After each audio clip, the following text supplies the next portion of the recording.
एक बार फिर से आप सभी का स्वागत है। तो हमने देखा कि नूह के समय में परमेश्वर ने जितने भी लोग जो परमेश्वर के विरोध में हो गए थे, बहुत ज्यादा वहां पर पाप बढ़ गया था।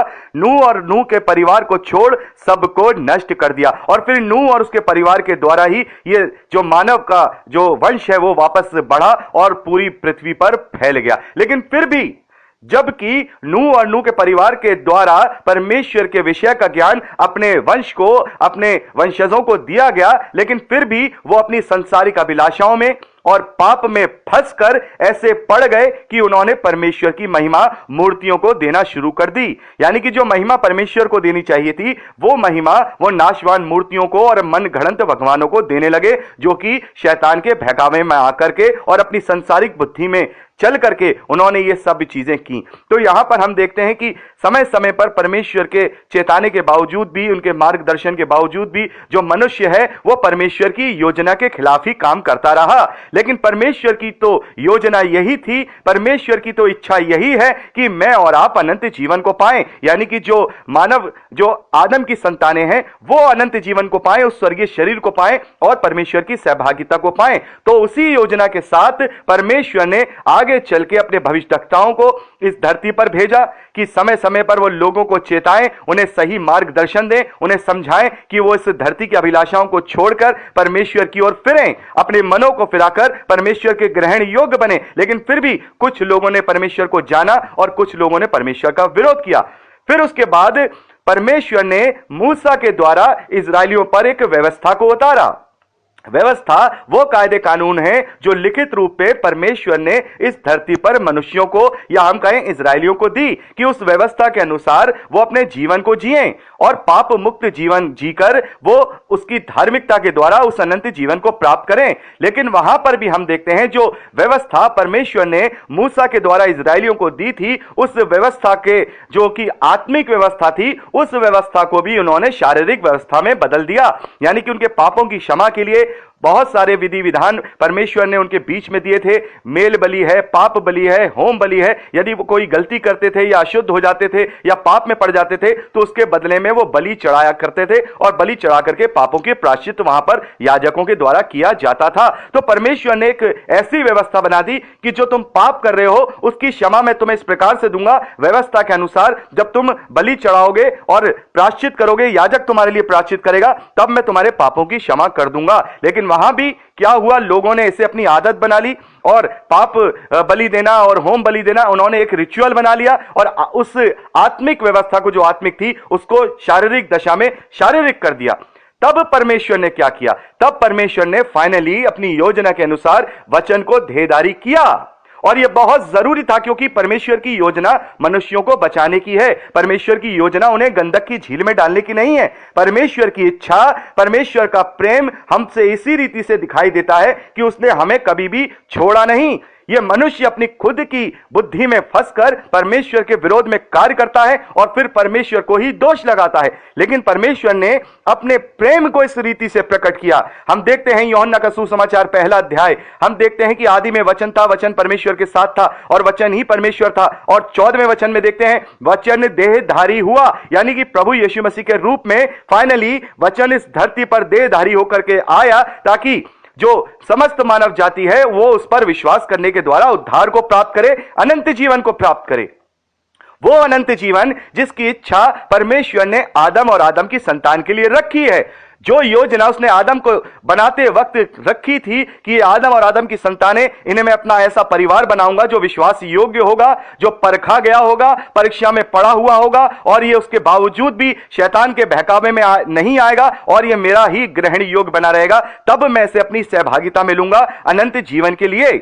तो परमेश्वर की जो योजना थी, उन्होंने, परमेश्वर ने अपने प्रेम को इस रीति से प्रकट किया कि फिर उसने अपना इकलौता पुत्र भी इस धरती को दे दिया। अब यह बहुत ही एक ऐसा रास्ता मनुष्य जाति को दिया गया जो केवल विश्वास का था। जो मृत्यु आदम के द्वारा समस्त मानव जाति में फैल गई थी और जो पाप उनके मन में था, जिसे शैतान ने और भड़का दिया था और बढ़ा दिया था, उस पाप की मुक्ति के लिए परमेश्वर ने वचन को देहधारी किया ताकि केवल विश्वास के द्वारा वो उद्धार को प्राप्त करें। तो यहां पर हम देखते हैं फाइनली वचन देदारी हुआ प्रभु यीशु मसीह के रूप में, ताकि जो समस्त मानव जाति है वो एक बार फिर से शैतान के चुंगल से बचाई जा सके और परमेश्वर की योजना और इच्छा आदम और आदम की संतानों पर लागू हो सके। तो यहां पर हम देखते हैं कि प्रभु यीशु मसीह इस धरती पर क्यों आए। प्रभु यीशु मसीह इस धरती पर इसलिए आए कि जिस प्रकार से मृत्यु आदम के द्वारा समस्त मानव जाति में फैल गई, वैसे ही अनंत जीवन का जो वारिस होना है वो प्रभु यीशु मसीह के द्वारा इस समस्त मानव जाति को प्राप्त हो। आप समझिए इस बात को हम रोमियो की पत्री में पढ़ते हैं। रोमियो की पत्री में पौलुस कहते हैं, जैसे एक व्यक्ति के द्वारा पाप पूरे जगत में फैल गया, वैसे ही अनंत जीवन का जो मार्ग है, अनंत जीवन का जो हक है, जो अधिकार है, वो एक मनुष्य यानी प्रभु यीशु मसीह के द्वारा यह मानव जाति वापस से प्राप्त कर सकती है। परमेश्वर की इच्छा अपने जीवन में लागू कर सकती है और परमेश्वर की इच्छा हमारे लाभ की है, हमारे हानि की नहीं। क्योंकि यदि हम परमेश्वर की इच्छा पे चलेंगे तो अपने ही फायदे का काम करेंगे, क्योंकि हम अनंत जीवन को पाएंगे। उस प्रेम को पहचान कर, उस सच्चाई को जानकर कि सच्चाई क्या है। यह सच्चाई ये नहीं है कि हम इस धरती का जीवन जी रहे हैं, बल्कि सच्चाई यह है कि परमेश्वर ने मुझे और आपको अनंत जीवन के लिए रचा है। तो यह सच्चाई बताने के लिए, उस मृत्यु पर जयवंत होने के लिए प्रभु यीशु मसीह इस धरती पर आए, ताकि उसके बलिदान होने के द्वारा समस्त मानव जाति के पापों की क्षमा हो। जैसे परमेश्वर ने अपनी व्यवस्था में पापों की क्षमा के लिए यह ठहराया था कि एक निष्कलंक जो मेमना है या निष्कलंक कोई भी पशु है, उसकी जो बलि दी जाएगी, उसके पापों की क्षमा याजक के द्वारा वहां पर दी जाएगी।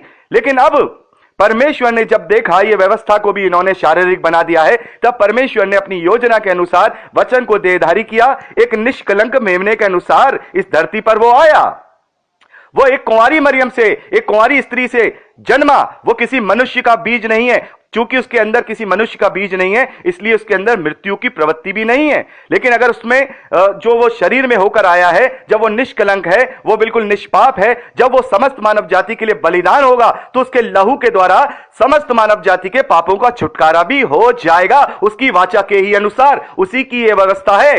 इसलिए प्रभु यीशु मसीह इस धरती पर समस्त मानव जाति के लिए बलिदान हो गए और तीसरे दिन वो जी उठे और मृत्यु पर जयवंत हो गए।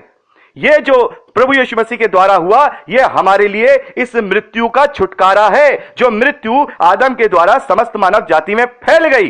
तो ये जो प्रभु यीशु मसीह इस धरती पर आए हैं, वो हमें जीवन देने आए हैं, वो हमें पापों से छुटकारा देने आए हैं, वो हमारे लिए पाप का प्रायश्चित करने आए हैं। जब हम पढ़ते हैं चारों सुसमाचारों में, तो यूहन्ना बपतिस्मा देने वाले के विषय में पढ़ते हैं। आगे समय में हम पढ़ेंगे सारी बातों को अच्छी तरह से डिटेल में। ये एक इंट्रोडक्टरी जो हमारा जो बात है, हम जो आपस में बात कर रहे हैं ताकि हम समझ पाए ओवरऑल तरीके से। तो यूहन्ना बपतिस्मा देने वाला प्रभु यीशु मसीह के विषय में गवाही देता है, देखो ये वो मेमना है जो जगत के पाप उठा ले जाता है। ये वो मेमना है जो जगत के पाप उठा ले जाता है। और दूसरा कुरिन्थियन 5वां अध्याय 21वें वचन में पौलुस कहते हैं कि जो निष्पाप था, यानी कि प्रभु यीशु मसीह जो निष्पाप था, उसी को उसने, यानी कि प्रभु यीशु मसीह को परमेश्वर ने पाप ठहरा दिया कि उसमें होकर, यानी कि प्रभु यीशु मसीह में होकर समस्त मानव जाति परमेश्वर की धार्मिकता बन जाए। तो मेरे और आपके अंदर वो खूबी और लियाकत नहीं थी कि हम अपनी धार्मिकता को इस धरती पर रहकर हम पूरी कर पाए। इसीलिए परमेश्वर ने अपने प्रेम को इस रीति से प्रकट किया कि उसने अपने इकलौते पुत्र को दे दिया कि जो कोई इस पर विश्वास करे वो नाश ना हो परंतु अनंत जीवन पाए। यही परमेश्वर की इच्छा मेरे और आपके लिए है। तो प्रभु यीशु मसीह इस धरती पर क्यों आए? ताकि जो मृत्यु आदम से हमें मिली है, उस मृत्यु का छुटकारा प्रभु यीशु मसीह पर विश्वास करने के द्वारा हो, और जो पाप हम इस धरती पर परमेश्वर के विरोध में करते हैं, उसके लहू के द्वारा, उसके बलिदान के द्वारा उससे हमें छुटकारा मिले, उससे हमें छुटकारा मिले। इसीलिए वो निष्कलंक मेमने के समान मेरे और आपके लिए बलिदान हो गया। और तीसरे दिन वो जी उठा है, क्योंकि वो मृत्यु के पार है और मनुष्य होकर के वो तीसरे दिन जी उठा है, उस शरीर के साथ जो स्वर्गीय शरीर मुझे और आपको भी दिया जाएगा। जब ये नाशवान शरीर, हमारा धरती का जो नाशवान शरीर है, ये जो हमारा शरीर नाशवान है, ये मर जाएगा, ये खत्म हो जाएगा। उसके बाद यदि हम अपने आप को परमेश्वर के ग्रहण योग्य बनाए रखेंगे और हम प्रभु यीशु मसीह पर विश्वास करेंगे कि वो परमेश्वर का इकलौता पुत्र है, वो हमारे पापों के लिए मरा, वो गाड़ा गया और वह तीसरे दिन जी उठा, यदि ये विश्वास के साथ अपने आप को हम परमेश्वर के ग्रहण योग्य बनाए रखेंगे, तो हम भी न्याय के दिन, जब परमेश्वर का न्याय किया जाएगा प्रभु यीशु मसीह के द्वारा, हम स्वर्गीय शरीर को धारण करेंगे और हमेशा की जिंदगी के लिए परमेश्वर की सहभागिता में जाएंगे। तो ये परमेश्वर का प्रेम, परमेश्वर का अनुग्रह हम पर ऐसा हुआ कि अब हमें केवल विश्वास करना है और विश्वास के द्वारा ही हम उस अनंत जीवन को प्राप्त कर सकते हैं। तो सारे कामों को करने के बाद परमेश्वर ने देखा कि यह मनुष्य जाति नहीं मान रही है, यह पाप में फंसी हुई है, बार बार इनको समझाने के बावजूद भी यह अपने सही रास्ते पे नहीं आ रही है, ऐसे तो यह सारी मानव जाति नष्ट हो जाएगी। तब उसने अपनी योजना के अनुसार जो वचन है प्रभु यीशु मसीह के रूप में इस धरती पर देहधारी किया, इस धरती पर भेजा। तो प्रभु यीशु मसीह के आने का जो मेन कारण यह है कि हम सब मृत्यु पर जयवंत हो जाए, अनंत जीवन को पाए, और जो पाप हमने प्रभु यीशु मसीह को ग्रहण करने से पहले किए हैं उन सभी पापों से हमें छुटकारा मिल जाए, क्योंकि वो एक निष्कलंक मेमने के समान मेरे और आपके लिए बलिदान हो गया। और अब बात करते हैं कि प्रभु यीशु मसीह ही क्यों एकमात्र उद्धार करता है, क्यों केवल उसी पर विश्वास करने के द्वारा हम अनंत जीवन को प्राप्त कर सकते हैं। प्रभु यीशु मसीह कहते हैं, मार्ग, सत्य और जीवन मैं ही हूं, स्वर्ग से उतरी रोटी मैं हूं, मैं स्वर्ग से आया हूं, इसलिए मैं तुम्हें स्वर्ग की बातें बताता हूं। जो इस धरती के लोग हैं वो तुम्हें धरती की बातें बताते हैं, लेकिन मैं स्वर्ग से आया हूं, इसीलिए मैं तुम्हें सच्चाई बताता हूं, वो सच्चाई जो तुम्हारे जो सोचने से भी ऊपर है। अभी तक तुम इस धरती की चीजों को, इस धरती की बातों में अपना मन लगाए हुए हो, इस नाशवान चीजों में मन लगाए हुए हो। मैं स्वर्ग से आया हूं, मैं तुम्हें स्वर्ग की सच्ची बात बताता हूं कि तुम्हारा यह जीवन असली जीवन नहीं है, तुम्हारा असली जीवन अनंत जीवन है।